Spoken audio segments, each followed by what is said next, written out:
Hey everyone, I'm Madonna and this is David. And from a naturopathic and holistic counseling, we wanted to chat about the way that emotional gear can create the same issues in the body as can toxicity and environmental pollution. Mm-hmm. And food pollution and all of that sort of thing as well, big pharma pollution. So, because, we've got a few kids in the clinic that we're treating at the moment that are obviously big pharma damage, but then there's other ones who are totally, they haven't had Yeah. interventions. And they're not vaccinated. And so therefore they've got things going on that someone normally says, well, when were they vaccinated? And then if that's not the answer, okay, let's have a look at the environmental issues. But as a holistic counselor, David would always say, well, trauma can create exactly the same responses in the body as can toxicity. It's a really because and that stuff they worked out during the ACE scores, Adverse Childhood Experience scores, and it's really quite amazing when the types of things that ACE scores are. People are thinking that it'll be like really intense violence or something, but actually ACE points are things like a divorce. If your parents separate, that's an ACE score, or if or neglect. Yeah. Parents might just be really busy. That'll be an ACE score too if it's, repeated too often. And busy or drunk or, well, they say that people with an ACE score of 4 or above, and the ACE quiz you can get online, ACE quiz, and you can measure it yourself.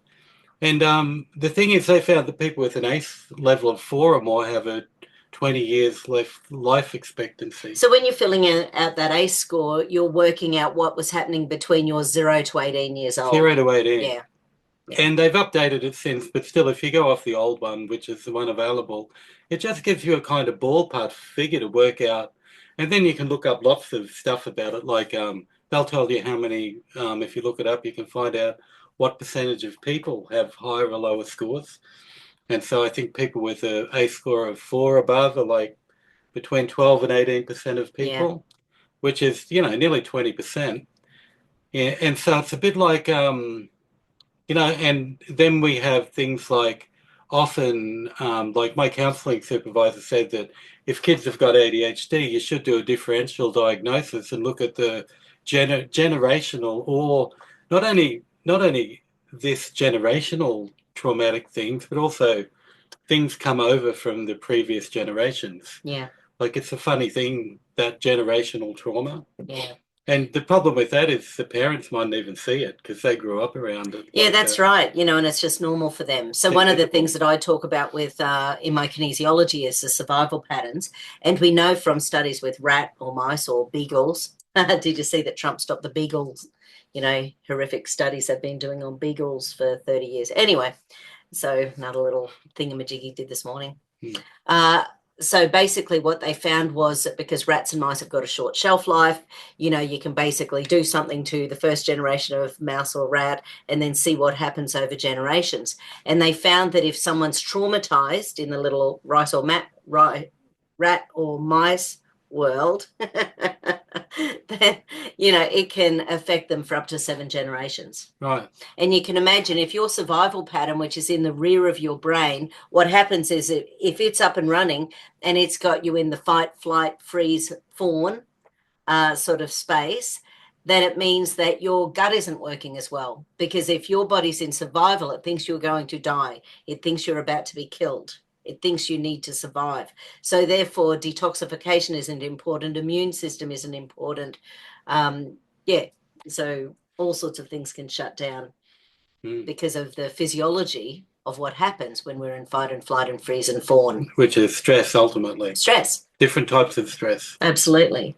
But, if people are like here in Australia, we have the worst living crisis that we've had in a long, long time. So everything is through the roof, electricity and rates. And, they just keep on upping taxes with all sorts of things. And so a lot of people, the second that electricity bill arrived, which has gone up by like 60% in the last 3 years, it's like, oh my God, where am I going to get this $1,000 from? And it's happening so regularly with the registrations, the taxes. It is too, and with food and everything. Absolutely. And especially since the pandemic started. it really accelerated then. Yeah, for all sorts of reasons. Yes. Well, insurance went up too. Like everything's gone up. Everything's gone up massively. And they go up because something like if electricity and fuel increase in price, then that goes into everything else. Yeah. Because everything's transported. One of my real estate taxes went up from 1,700 to 4,300 in the last 3 years. So almost triple. Right. You know, and it's, you know, anyway. But money can do exactly the same thing. This is my point. So, you know, with kinesiology, when you're doing, say, a balance around money, because a lot of people, you know, I've got a lot of people who can't come and see me every, you know, 2, 4, 6 weeks like they'd like. They're, you know, spreading it out to 10, 12, 16 weeks before they see, you know, this isn't the way my life has been. You know, I'm used to having people book in regularly, and people just can't afford it at the moment. So that is a trauma for people in their brains when they're, you know, like, do I put myself first? Do I pay my rego first? You know, and then their own health is put on the back burner.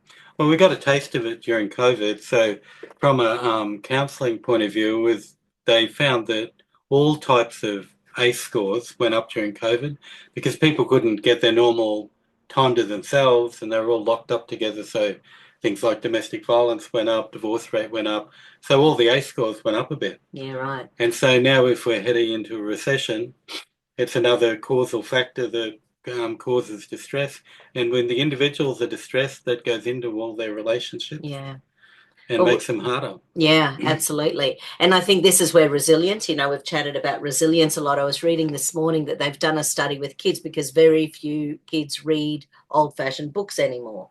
So it's all about the immediate, you know, they want to watch little videos. They want to, you know, they want to be on YouTube. They want to be on television. It's over the adults. It's not teaching, yeah, but it's not teaching empathy. It's not, you know, you're not getting into a whole story about another human being and, you know, the different things that might be going on. So, and because kids in school these days, they're in trouble if, like my grandson, Teddy, you know, it doesn't take too much at all to be in trouble for saying the wrong thing because they're constantly under the thumb with what they are allowed to say and not say. So kids aren't being taught resilience anymore. You know, most families don't have 2, 4, 6 kids anymore. You know, most families have one child, and that one child is treated as the cream of the crop.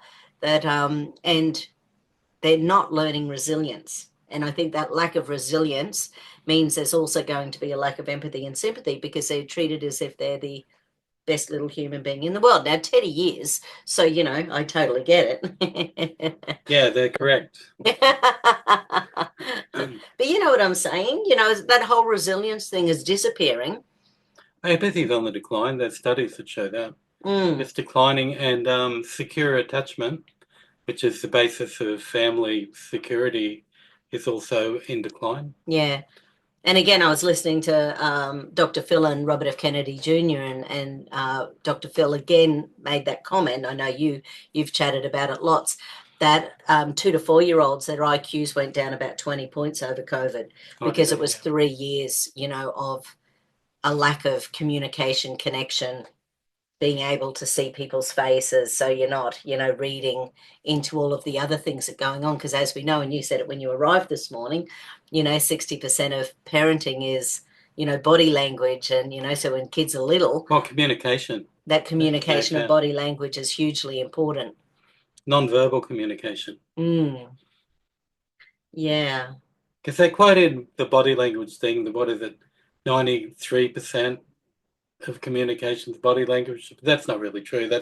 Everyone quotes that from one study. It's more likely to be 60 to 70%. Yeah, right, okay. Because, for example, if you get a person, like if someone comes in here from a foreign country who can't speak English, despite the body language, you can't communicate much at all. Yeah. Right, almost nothing. Yeah. So that old body language statistic isn't It's not very useful. It's not very true either, because you need enough to be able to actually...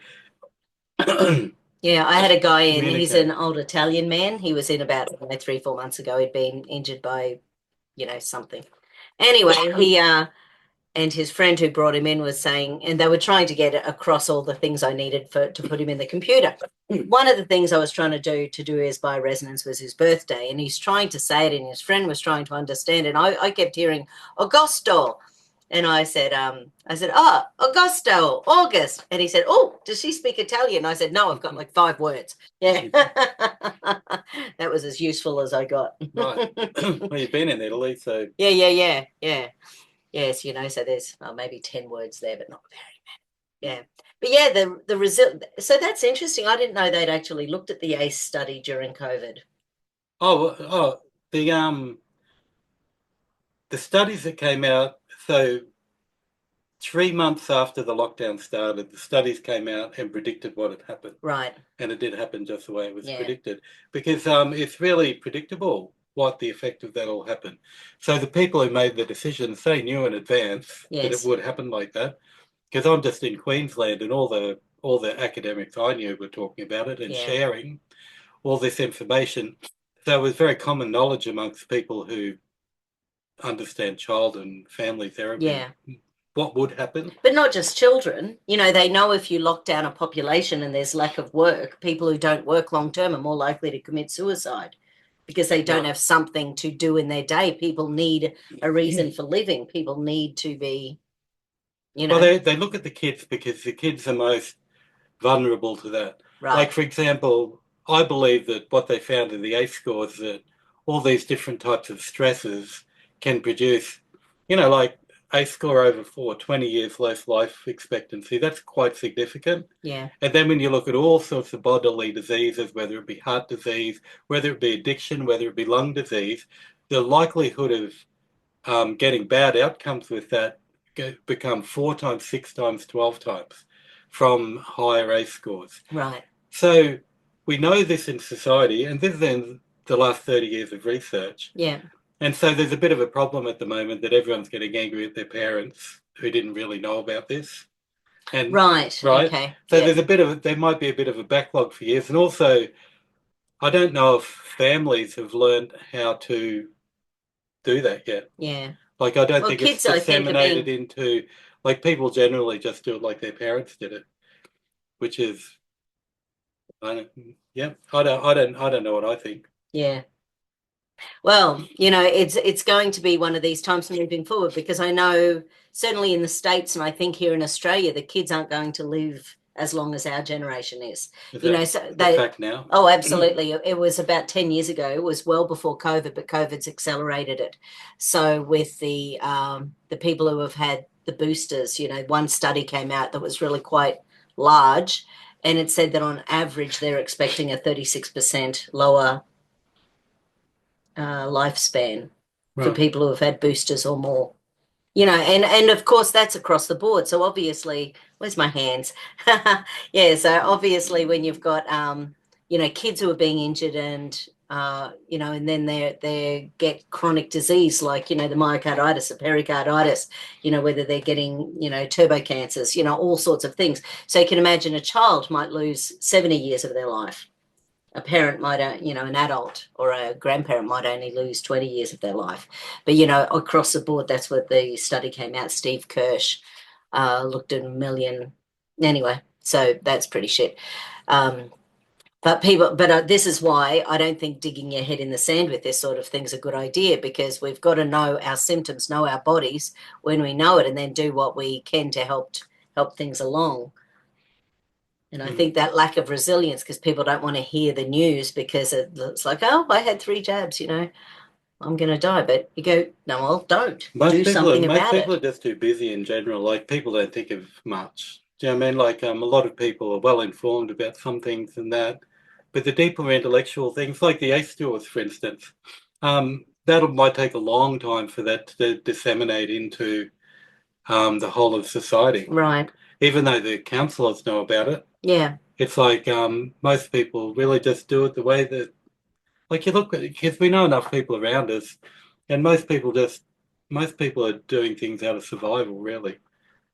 Yeah. Not even consciously so much, because they're just so busy.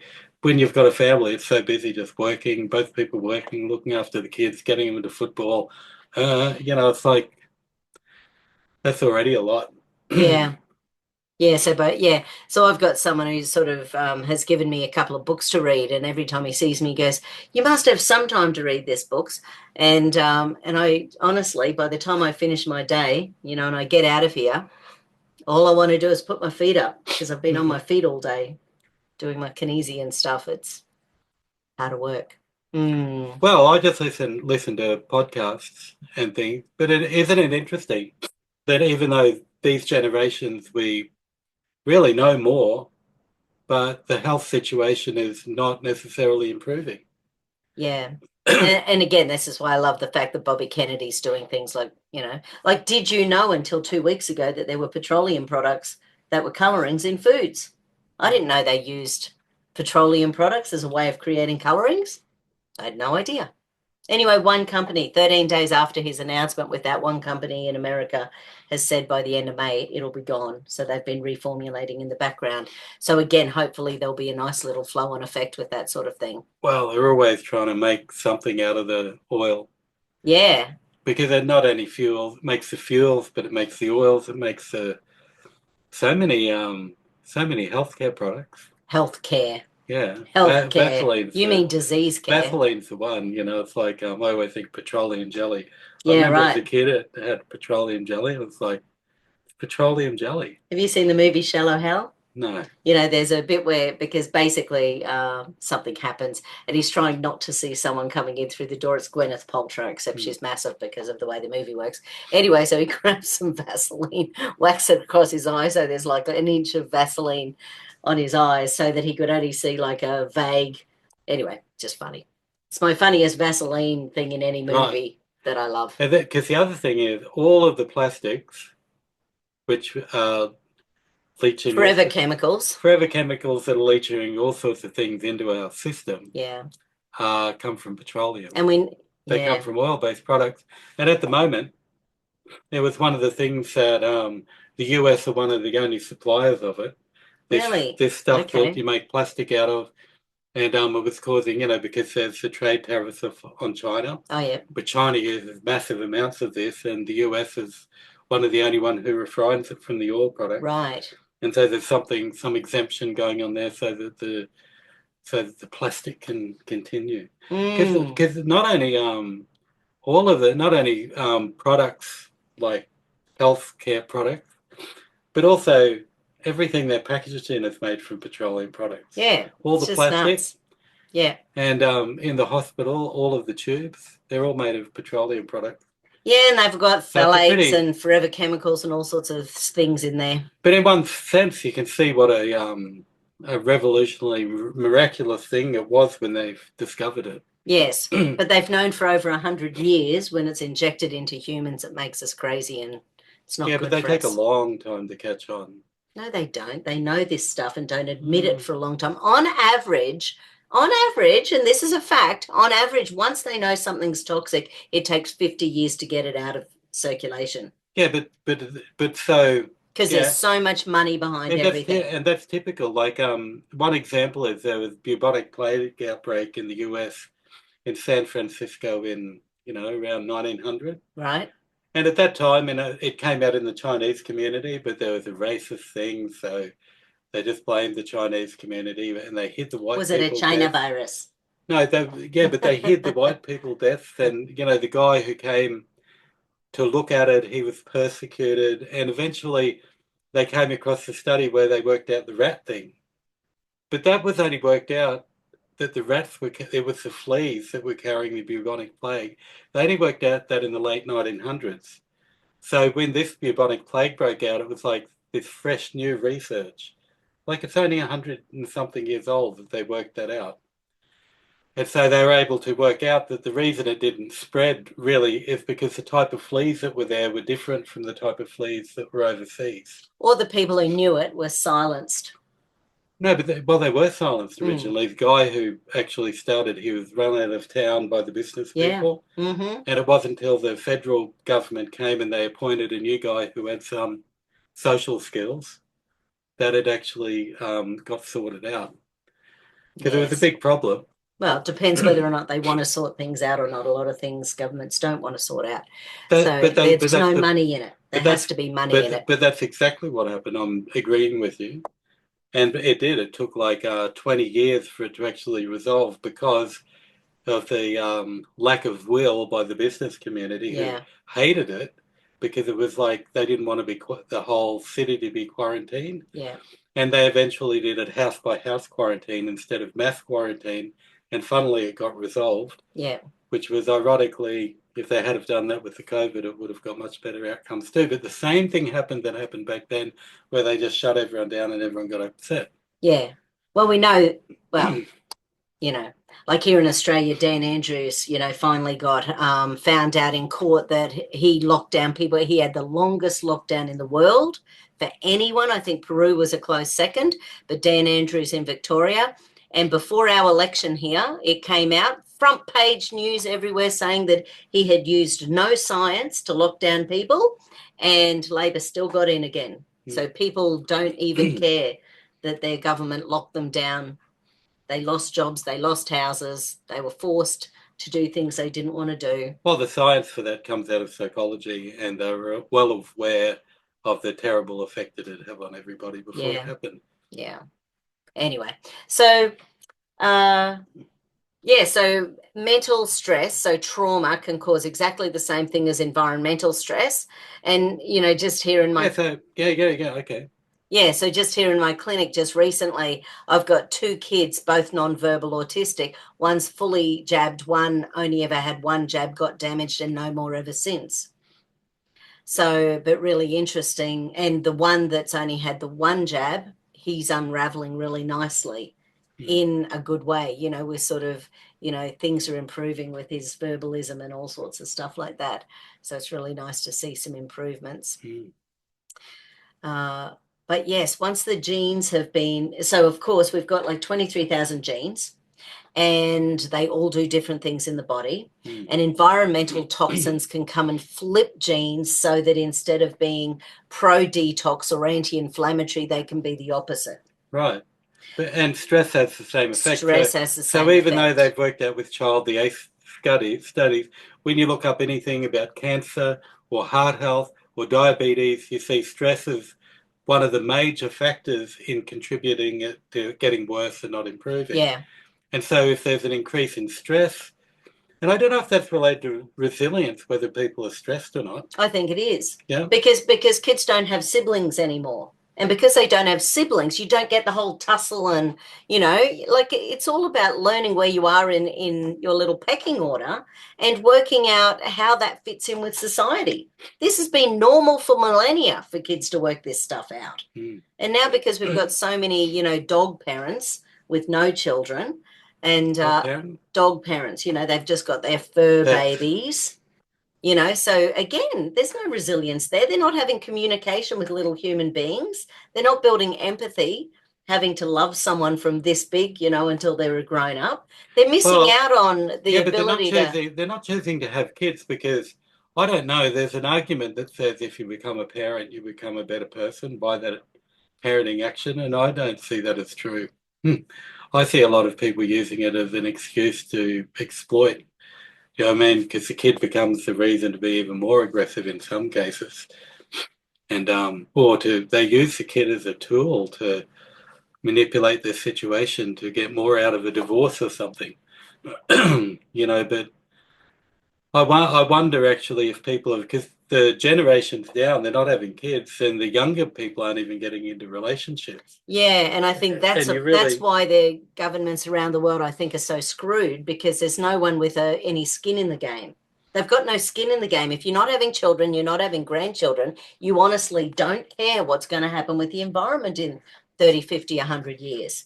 You don't care what's going to happen with your political landscape in where you're living, unless you've got skin in the game, and people don't have skin in the game. There must be a reason for people not having kids. Like maybe they don't believe in it anymore. Like maybe they saw what their parents did. Like if you look back through the last... I think if it's the drive to atheism that governments are pushing everywhere, I wonder there's a huge anti-Christianity thing going on. Divorce rate doesn't help. Because that means they look at the whole equation and go, if this has got a 50% failure rate, and then they look around at, what they know about the people on the upper level when they're growing up divorcing, it's pretty unpleasant. Like just about every biography I've ever read of anyone famous, whether it be John Lennon, or I remember reading Edward Snowden's biography. And when they have a divorce, it's this part of the story that kicks in where my whole life changed. And, people can do whatever they want, but this mass divorce thing happened in Australia in about 1975 and increased. Till now it's the same as the US, about 50%. And, whatever's making people decide not to have kids, I'm not sure what that is, but they've sure decided not to do it. They're voting with their feet and going, I'm not doing this. Well, infertility's through the roof as well. Before COVID vaccines, it was 18%. Now it's 80%. So there's actually a lot of people trying to have children who have been damaged by the jabs. Their sperm's been damaged, their uteruses have been damaged, and the little children can't thrive and survive inside the wombs. That was already going down because of plastics. No. This is very specific to COVID. Everyone knows this. This is very well. So before COVID, that was already going down? No, it's been 1 in 6 for a long time. I've been treating fertility for 30 years. So this has gone Who's the lady who does the plastics? Yeah, she talks about, and not only the fertility's gone down, but the sperm motility. Oh, yeah, absolutely. Which is the effort it takes to swim that far. Yeah. I think that's a resilient thing too. No, but also men these days have got half the testosterone as men twice their age because they've been emasculated. It's because of the plastics. So it's the plastic and the toxins and the lack of muscular, so because kids are stopped these days. When we were kids, you ride around, you see kids on the bikes, you see them walking everywhere because they didn't have helicopter parents driving them everywhere. So kids were a hell of a lot more fit. And, I've heard Bobby Kennedy say that, 76% of kids these days would never be able to join the army because they simply don't have whatever it is you need to join the army, but they're not fit enough. So anyway, there's a whole bunch of that, but emasculated probably as well. Not allowed to be a white male anywhere in the world at the moment. I think that's the worst human to be. But anyway. According to, all the globalists anyway, who are pushing some nasty agendas. Well, there's toxic masculinity out there. We've got to be careful. Oh, yeah. Anyway, I'd much rather someone open a door for me than, Anyway. So, yeah, I think it's just, and this is why things like counselling are so important. People have got to get the shit out of their head, so they start actually coming up with solutions and that story that keeps replaying inside your head, having it heard by a third party or a third person party. How do you say that? Yeah, by another person. And because really, we're cultivating like a secure attachment in counselling. Yeah, right. And and it's just bringing things into balance. Yeah, nice. And, and some people, they don't have anyone to hear them. Yeah. Sometimes it's just being heard and supportive. Some people want to do more significant change. Some people want to go into their childhood memories and see if they can sort stuff out and rebalance. Yeah, but all of the above is good. Yeah, so got to get it sorted. Otherwise, you'll come back next time as a toad. Well, if you don't believe in the one life theory, you have to settle for reincarnation. Just having fun. Okay, everyone. Yeah, we might leave it there. Awesome. Nice. Cheers. Thanks to David. Love you, work, my darling. Okay, bye.